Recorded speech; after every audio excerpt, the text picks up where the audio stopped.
Hi అండి. ఈరోజు ఉల్లిపాయ పరాటా ఎలా చేసుకుందామో చూద్దామండి. మనం ఒకే రకం ఉల్లిపాయతో 2 రకాల పరాటాలు ఎలా చేసుకుందామో చూద్దాం. ఇలా చేసిన పరాటా చాలా సాఫ్ట్గా వస్తుంది. అలాగే ఈ పరాటా మనకు చాలా ఈజీ ప్రాసెస్ అండి. ఇప్పుడు సింపుల్ ప్రాసెస్లో పరాటా ఎలా చేసుకుందామో చూద్దాం. పరాటా చేసుకోవడానికి ముందుగా పిండిని తడిపేసి పక్కన పెట్టుకోండి. ఆ తర్వాత 3 మీడియం సైజు ఆనియన్స్ని తీసుకొని ఈ విధంగా సన్నగా కట్ చేసుకోవాలండి. మీకు వీలైనంత సన్నగా కట్ చేసుకుంటే మనకు అంత చక్కగా వస్తుంది. ఆ తర్వాత వీటిలోకి మన టేస్ట్కి సరిపడ సాల్ట్, అలాగే చిటికెడు పసుపు, 1 స్పూన్ కారం, పావు టీ స్పూన్ గరం మసాలా, పావు టీ స్పూన్ ధనియాల పొడి, అర టీ స్పూన్ చాట్ మసాలా కూడా వేసేసుకొని వీటన్నింటినీ బాగా కలిసేలాగా కలుపుకోవాలి. ఆనియన్లో మసాలాలు వేసిన తర్వాత వెంటనే పరాటా చేసుకోవాలండి. ఎక్కువసేపు పెట్టామంటే మనకు ఆనియన్ వాటర్ అయిపోతుంది. అలా వాటర్ కావద్దు అంటే మనం చేసిన వెంటనే చేసామంటే మనకు పరాటా కరెక్ట్గా వస్తుంది. పిండి ఎలా తడుపుకోవాలో ప్రతి ఒక్కరికి తెలుసు కదండి. అలాంటి పిండిని తడిపేసుకొని ఇప్పుడు మనం ఒక చపాతీ సైజు పిండిని తీసుకొని చపాతీని రోల్ చేసుకోవాలి. పైన కొంచెం పిండిని చల్లుకొని ఆ తర్వాత మనం చపాతీ ఎలా చేసుకుంటామో సన్నగా ఆ విధంగా చేసుకుంటే సరిపోతుందండి. ఈ విధంగా పల్చగా చేసుకుంటే మనకు పరాటా చక్కగా వస్తుందండి. ఇప్పుడు మనం ఈ చపాతీ పైన 1 స్పూన్ ఆయిల్ కానీ లేదా నెయ్యి కానీ వేసుకొని అప్లై చేసుకోవాలి.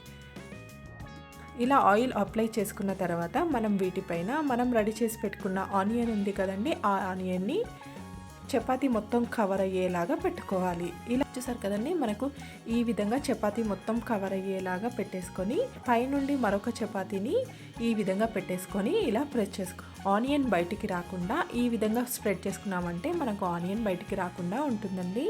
ఆ తర్వాత మనం ఈ చపాతీని 4 పరాటాలు వచ్చేలాగా కట్ చేసుకోవాలి. ఒక్క చపాతీలో ఇలా 4 పీసెస్ వచ్చేలాగా కట్ చేసుకున్నామంటే మనకు పరాటా కరెక్ట్గా వస్తుంది. ఇలా కట్ చేసుకున్న చపాతీని మనం ఈ విధంగా రోల్ చేసుకోవాలి. ఇలా రోల్ చేసేసుకొని మనం ఇలా ప్రెస్ చేసుకుంటూ రౌండ్గా చేసుకోవాలి. ఇలా మిగతావన్నీ చేసేసుకొని ఒక ప్లేట్లోకి పెట్టుకొని పక్కన పెట్టుకోండి. మనకు కార్నర్ ఇలా ఊడిపోతున్నట్టుగా ఉంటుంది కదండి, దాన్ని సైడ్కి ప్రెస్ చేసుకొని ఈ విధంగా రౌండ్గా ప్రెస్ చేసుకొని వీటన్నిటిని ఒక ప్లేట్లో పెట్టేసుకొని మనం ఇప్పుడు పరాటాని రెడీ చేసుకుందాం. మీకు ఒకవేళ ఈ విధంగా చేయడం ఇబ్బందిగా ఉంది అనుకుంటే నేను ఇంకో షేప్లో చేసుకునేలాగా కూడా చూపిస్తానండి. అదైతే చాలా ఈజీగా ఉంటుంది, మనకు ఆనియన్ బయటికి రాకుండా ఉంటుంది. ఇలా అయితే కొంచెం ఆనియన్ బయటికి వస్తుందండి. మనం వీటిని కొంచెం జాగ్రత్తగా మెల్లగా ప్రెస్ చేసుకుంటూ చేసుకోవాల్సి ఉంటుంది. అదే మనం ట్రయాంగిల్లో చేసామంటే మనం ఎలా చేసినా కూడా ఆనియన్ బయటికి రాకుండా కరెక్ట్గా వస్తుందండి.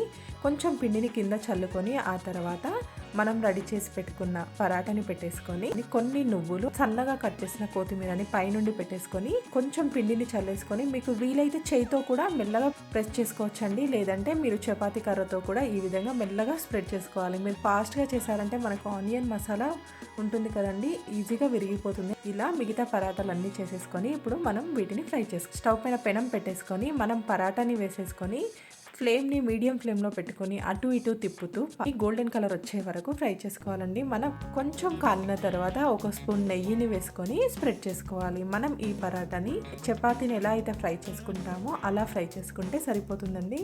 మనకు పరాటా 2 సైడ్స్ ఇలా ఆయిల్ కానీ నెయ్యిని కానీ అప్లై చేసుకొని మనం వీటిని కాలే వరకు ఫ్రై చేసుకోవాలి. చూసారు కదండి, మనం ఈ విధంగా అటు ఇటు తిప్పుకుంటూ మనకు ఈ కలర్ వచ్చే వరకు ఫ్రై చేసుకుంటేనే పరాటా టేస్ట్ చాలా బాగుంటుందండి. చూసారు కదా, నేను ఈ విధంగా బ్రౌన్ కలర్ వచ్చే వరకు ఫ్రై చేసుకున్నానండి. ఫ్లేమ్ని హైలో పెట్టకుండా మీడియం ఫ్లేమ్లో పెట్టుకొని మాత్రమే ఫ్రై చేసుకోవాలి. అప్పుడే మనకు పరాటా చక్కగా కాలుతుందండి.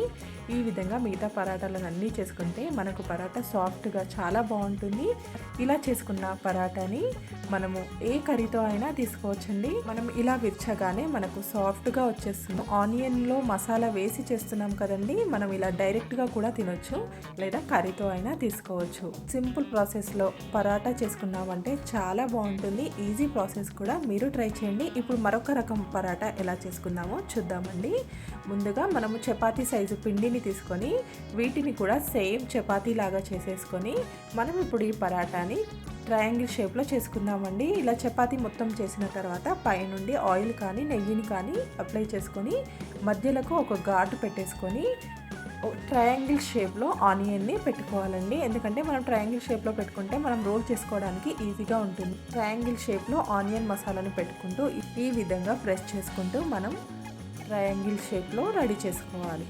చూసారు కదండి, ఇలా రెడీ చేసుకున్న పరాటాని చపాతీ కర్రతో మెల్లగా స్ప్రెడ్ చేసుకోండి. అప్పుడు మనకు ఈజీగా స్ప్రెడ్ అయిపోతుంది. కొంచెం పిండిని వేసేసుకొని ఈ విధంగా రోల్ చేసుకున్నామంటే మనకు పరాటా చక్కగా వస్తుందండి. మనం మరి గట్టిగా ప్రెస్ చేసుకుంటూ రోల్ చేయొద్దండి, లైట్గా రోల్ చేస్తేనే మనకు స్ప్రెడ్ అయిపోతుంది. ఇలా స్ప్రెడ్ చేసుకున్న తర్వాత పైనుండి కొన్ని నువ్వులు అలాగే సన్నగా కట్ చేసిన కొత్తిమీరని కూడా వేసుకొని ఒకసారి రోల్ చేసుకోండి. ఇలా చేసుకోవడం వలన మనకు నువ్వులు కొత్తిమీర కింద పడిపోకుండా పరాటాకి అంటుకొని ఉంటాయండి. రివర్స్లో కూడా వేసుకొని ఈ విధంగా రోల్ చేసుకోండి. ఇప్పుడు మనం వీటిని పెనం పైన వేసుకొని కాల్చుకోవాలి. చూసారు కదండి, మనం పెనం పైన వేసుకొని మీడియం ఫ్లేమ్లో పెట్టుకొని అటు ఇటు తిప్పుతూ ఫ్రై చేసుకోవాలి. కొంచెం కాలిన తర్వాత నెయ్యిని అప్లై చేసేసుకొని రివర్స్లో వేసుకొని రివర్స్లో కూడా నెయ్యిని అప్లై చేసుకొని పరాటా కాలే వరకు ఫ్రై చేసుకోవాలండి. సింపుల్ ప్రాసెస్లో మనం ఈ విధంగా 2 రకాల పరాటాలని చేసుకోవచ్చండి. ఒకే రకం స్టఫ్తో మనం 2 రకాల పరాటాని రెడీ చేసుకోవచ్చు. మీకు ముందు చూపించిన ప్రాసెస్లో రానట్టయితే మీరు ఈ విధంగా చేసుకున్నారనుకో ఈజీగా వస్తుందండి. మనకు ఆనియన్ బయటికి రాకుండా ఉంటుంది. మనం ముందు చేసిన ప్రాసెస్లో అయితే కొంచెం ఆనియన్ బయటికి వస్తుందండి, కొంచెం మెల్లగా స్ప్రెడ్ చేసుకోవాల్సి ఉంటుంది. ఇలా చేసామంటే మనకు ఆనియన్ బయటికి రాకుండా పరాటా కరెక్ట్గా వస్తుంది. చూసారు కదండి, ఇలా రెడీ అయిన పరాటా మనకు చాలా సాఫ్ట్గా చాలా బాగుంటుంది. మీరు ట్రై చేయండి. ఈ వీడియో కనుక మీకు నచ్చితే లైక్ చేయండి, అలాగే షేర్ చేయండి. మరికొన్ని కొత్త రెసిపీస్ కోసం రేఖాస్ కిచెన్ని సబ్స్క్రైబ్ చేసుకోండి. Thank you for watching.